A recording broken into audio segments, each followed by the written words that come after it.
ओम तत्सतं श्री परमात्मने नमः। ओम नमो भगवते वासुदेवाय।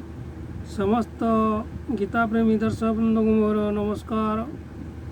आजिर गीता प्रसंग श्रीमद् भगवत गीतार तृतीय अध्याय तथा शेष श्लोक कथा चलतु जानिबा।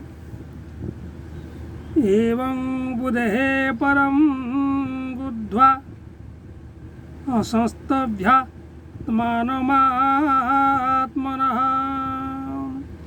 जहि शत्रुं महाबाहु कामरूपं दुरासदम्। एपरि भावरे आत्मा को बुद्धि ठारू महत् अर्थात सूक्ष्म बलवान अत्यंत श्रेष्ठ बोली जानी एवं बुद्धि द्वारा मन को वश करी हे महाबाहु अर्जुन तुम्हें ही काम रूपी दुर्जय शत्रु को मारी दियो।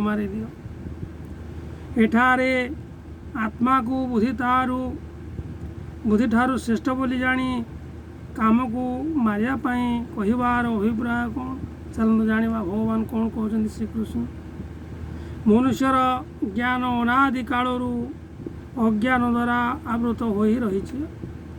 आवृतम ज्ञान वेतनम ज्ञानी नित्य वैरण।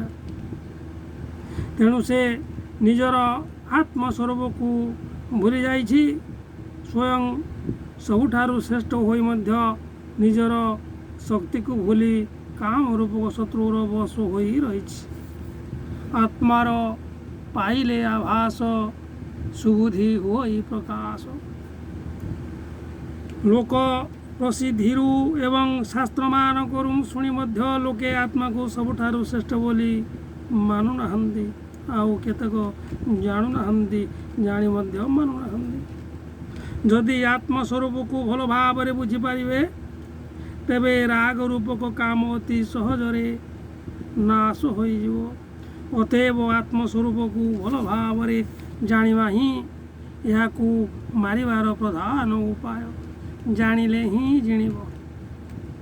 तेणु भगवान आत्मा को बुद्धि ठारू मध्य अत्यंत श्रेष्ठ बोली जानी काम को मारिया पाई कहिछन।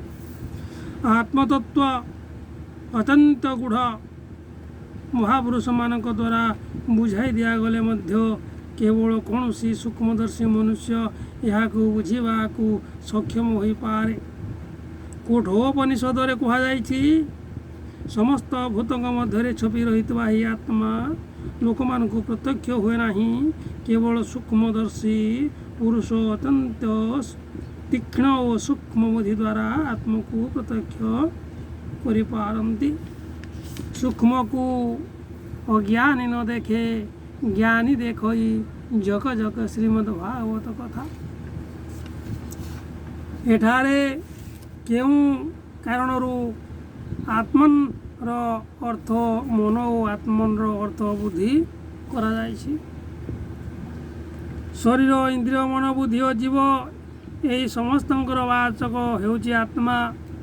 सेमानंक मध्यरु सर्वप्रथम इंद्रिय मान को वश करने को 41 श्लोक कहा जाइछि। शरीर को तो इंद्रिय मानकर अंतर्गत बोली गणा हुए। जीवात्मा तो स्वयं वशकारी अटे। वर्तमान बाकी रहेला मनोबुद्धि कथा। बुद्धि को मन ठारू बलवान बोली कहा जाइछि। एणु बुद्धि द्वारा मन को वश करा जाई पारे। बुद्धि को करी गुसार पंडित जनक व्यवहार श्रीमद् भागवत कथा।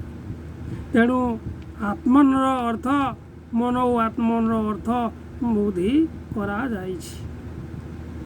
बुद्धि द्वारा मन को वश करिवार रीति कौन? भगवान षष्ठ अध्याय मन को वश करिवार दुईटी उपाय कहिछन्ति यथा अभ्यास तनुकंतय वैराग्यण च गृह्यते।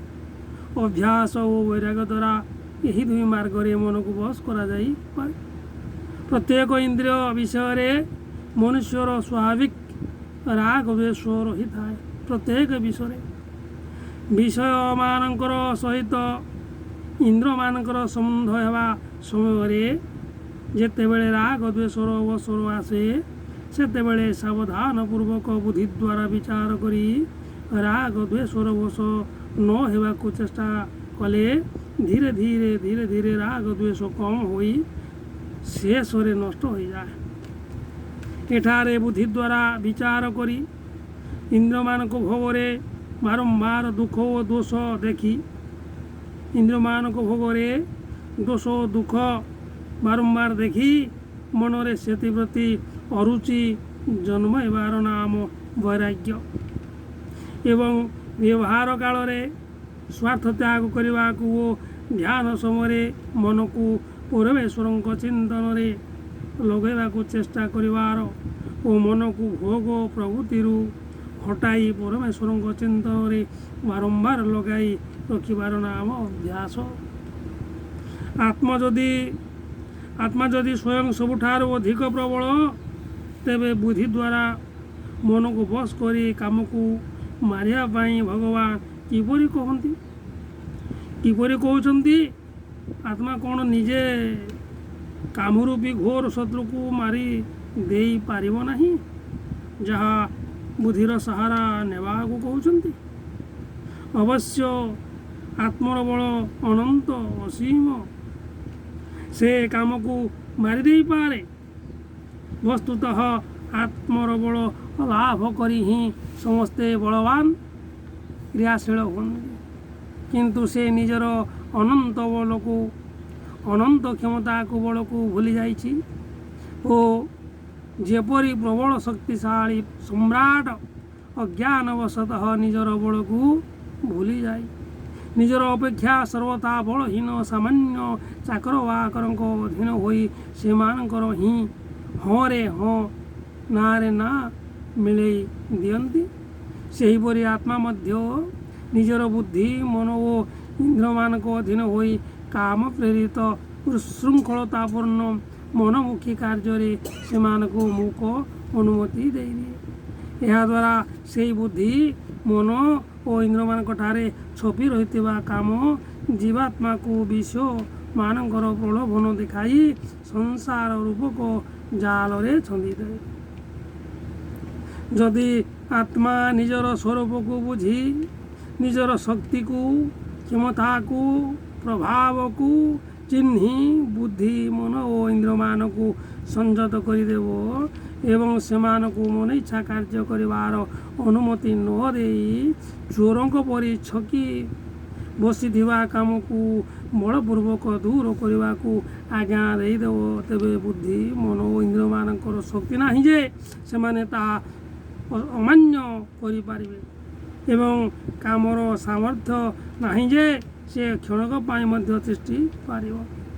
ସତରେ ଏହା ଏକ ଆଶ୍ଚର୍ଯ୍ୟର କଥା ଯେ ଆତ୍ମା ଦ୍ୱାରା ସତ୍ତା ସ୍ଫୂର୍ତ୍ତି ଓ ଶକ୍ତି ପାଇ ତାହାରି ବଳରେ ବଳିୟାନ ହୋଇ ଏମାନେ ତାକୁ ଦବାଇ ରଖି ନିଜ ମନ ଇଚ୍ଛା କାମ କରୁଛନ୍ତି।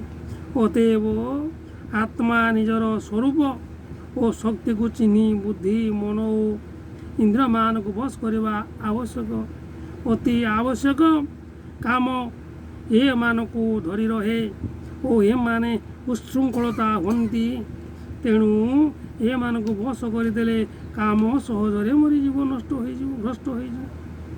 କାମକୁ ମାରିବା ନିମନ୍ତେ ଅକ୍ରିୟ ଆତ୍ମା ପାଇଁ ବସ୍ତୁତଃ ଏହା ହିଁ ଉପାୟ। ତେଣୁ ବୁଦ୍ଧି ଦ୍ୱାରା ମନକୁ ବଶ କରି କାମକୁ ମାରିବାକୁ କୁହାଯାଇଛି। କାମ ରୂପକ ଶତ୍ରୁକୁ ଦୁର୍ଯ୍ୟ ବୋଲି କହିବାର ଅଭିପ୍ରାୟ କ'ଣ? ଦୁର୍ଯ୍ୟ କାମନା ବାସନା କିଏ କରିପାରେ ତା ଖଣ୍ଡନା। ଶ୍ରୀମଦ୍ ଭାଗବତ କଥା। ଦୁର୍ଯ୍ୟ କାମନା ବାସନା କିଏ କରିପାରେ ତା ଖଣ୍ଡନା। କାମର ବସ୍ତୁତଃ କୌଣସି ବଳ ନାହିଁ। ଆତ୍ମାର ବଳରେ ବଳବାନ ହୋଇଥିବା ବୁଦ୍ଧି ମନ ଓ ଇନ୍ଦ୍ରମାନଙ୍କ ମଧ୍ୟରେ ରହିବାକୁ ସ୍ଥାନ ପାଇଥିବାରୁ ହିଁ ସେ ସେମାନଙ୍କ ବଳରେ ବଳବାନ ହୋଇଯାଏ। ପୁଣି ଯେ ପର୍ଯ୍ୟନ୍ତ ବୁଦ୍ଧି ମନ ଓ ଇନ୍ଦ୍ରିୟ ନିଜ ବଶରେ ନାହାନ୍ତି ସେ ପର୍ଯ୍ୟନ୍ତ ସେମାନଙ୍କ ଦ୍ୱାରା ଆତ୍ମର ବଳ କାମକୁ ମିଳୁଥାଏ। ତେଣୁ କାମ ଅତ୍ୟନ୍ତ ପ୍ରବଳ ବୋଲି ମନେ ହୁଏ ଏବଂ ସେଥିପାଇଁ ତାକୁ ଦୁର୍ଜୟ କାମନା ବାସନା କିଏ କରିପାରେ ତା ଖଣ୍ଡନା ବୋଲି କୁହାଯାଇଥାଏ। ଦୁର୍ଜୟ ବୋଲି କୁହାଯାଇଛି, କିନ୍ତୁ କାମର ଏହି ପ୍ରବଳତା କେବଳ ସେ ପର୍ଯ୍ୟନ୍ତ ରହେ ଯେ ପର୍ଯ୍ୟନ୍ତ ଆତ୍ମା ନିଜର ସ୍ୱରୂପକୁ ଚିହ୍ନି ବୁଦ୍ଧି ମନ ଓ ଇନ୍ଦ୍ରମାନଙ୍କୁ ନିଜର ବଶ କରି ନଥାଏ। ଆତ୍ମାର ସ୍ୱରୂପକୁ ଜାଣିବା ଦ୍ୱାରା ମନ ବୁଦ୍ଧି ଇନ୍ଦ୍ରିୟ ବଶ ହୋଇଯାଏ। ଆତ୍ମାର ପାଇଲେ ଆଭାସ ସୁବୁଦ୍ଧି ହୋଇ ପ୍ରକାଶ। ଏଠାରେ ମହାବାହୁ ସମ୍ବୋଧନ କେଉଁ ଅଭିପ୍ରାୟରେ କରାଯାଇଛି? ମହାବାହୁ ଶବ୍ଦ ବିଶାଳ ଭୁଜ ଯୁକ୍ତ ବଳବାନଙ୍କ ବାଚକ ଓ ଏହା ଏକ ସୌର୍ଯ୍ୟ ସୂଚକ ଶବ୍ଦ। ଭଗବାନ ଶ୍ରୀକୃଷ୍ଣ କାମକୁ ଦୁର୍ଜୟ ବୋଲି କହି ତାହାକୁ ମାରିବାର ଆଜ୍ଞା ଦେବା ବେଳେ ଅର୍ଜୁନକୁ ମହାବାହୁ ବୋଲି ସମ୍ବୋଧନ କରି ତାକୁ ଆତ୍ମାର ଅନନ୍ତ ଅସୀମ ବଳ ବିଷୟରେ ସ୍ମରଣ କରାଇ ଦେଉଛନ୍ତି ଏବଂ ତା ସଙ୍ଗେ ସଙ୍ଗେ ସୂଚାଇ ଦେଉଛନ୍ତି, ମୁଁ ସମସ୍ତ ଅନନ୍ତ ଅଚିନ୍ତ୍ୟ ଦିବ୍ୟ ଶକ୍ତିମାନଙ୍କର ଅନନ୍ତ ଭଣ୍ଡାର। ମୋର ଶକ୍ତିର କ୍ଷୁଦ୍ରାଦପି କ୍ଷୁଦ୍ର ଅଂଶ ମାତ୍ର ପାଇ ଦେବତା ଓ ଲୋକପାଳମାନେ ସମସ୍ତ ବିଶ୍ୱ ସଞ୍ଚାଳନ କରନ୍ତି। ମୋର ଅଂଶ ମାତ୍ର ପାଇ, ମୋର ଶକ୍ତିର କ୍ଷୁଦ୍ରାଦପି କ୍ଷୁଦ୍ର ଅଂଶ ମାତ୍ର ପାଇ ଲୋକପାଳମାନେ ଦେବତାମାନେ ସମସ୍ତ ବିଶ୍ୱ ସଞ୍ଚାଳନ କରନ୍ତି ଏବଂ ମୋ ଶକ୍ତିର ଅତ୍ୟନ୍ତ କ୍ଷୁଦ୍ର ଅଂଶଟିଏ ପାଇ ମଧ୍ୟ ଜୀବ ଅନନ୍ତ ଶକ୍ତି ଯୁକ୍ତ ହୋଇଯାଇପାରେ। ସେହି ଦିବ୍ୟ ଶକ୍ତି ଭଣ୍ଡାରର ସ୍ୱୟଂ ମୁଁ ଯେତେବେଳେ ତୁମକୁ କାମକୁ ମାରିବାରେ ସମର୍ଥ ଓ ଶକ୍ତି ସମ୍ପନ୍ନ ଭାବି ଆଜ୍ଞା ଦେଉଛି, ସେତେବେଳେ କାମ ଯେତେ ବଡ଼ ଦୁର୍ଜୟ ଓ ଦୁର୍ଦ୍ଧର୍ଷ ଶତ୍ରୁ ହୋଇଥାଉ ନା କାହିଁକି, ତୁମେ ଅତି ସହଜରେ ତାକୁ ମାରିଦେଇ ତା ଉପରେ ପୂର୍ଣ୍ଣ ବିଜୟ ଲାଭ କରିପାରିବ। ଏହି ଅଭିପ୍ରାୟରେ ମହାବାହୁ ସମ୍ବୋଧନ ଦିଆଯାଇଛି। ଆଜି ପାଇଁ ଏତିକି। ପୁଣି ପରବର୍ତ୍ତୀ ଭିଡ଼ିଓରେ ସମସ୍ତ ଗୀତାପ୍ରେମୀ ଦର୍ଶକ ବନ୍ଧୁଙ୍କୁ ମୋର ନମସ୍କାର। ଓମ୍ ନମୋ ଭଗବତେ ବାସୁଦେବାୟ। ଓମ୍ ତତ୍ସତ୍।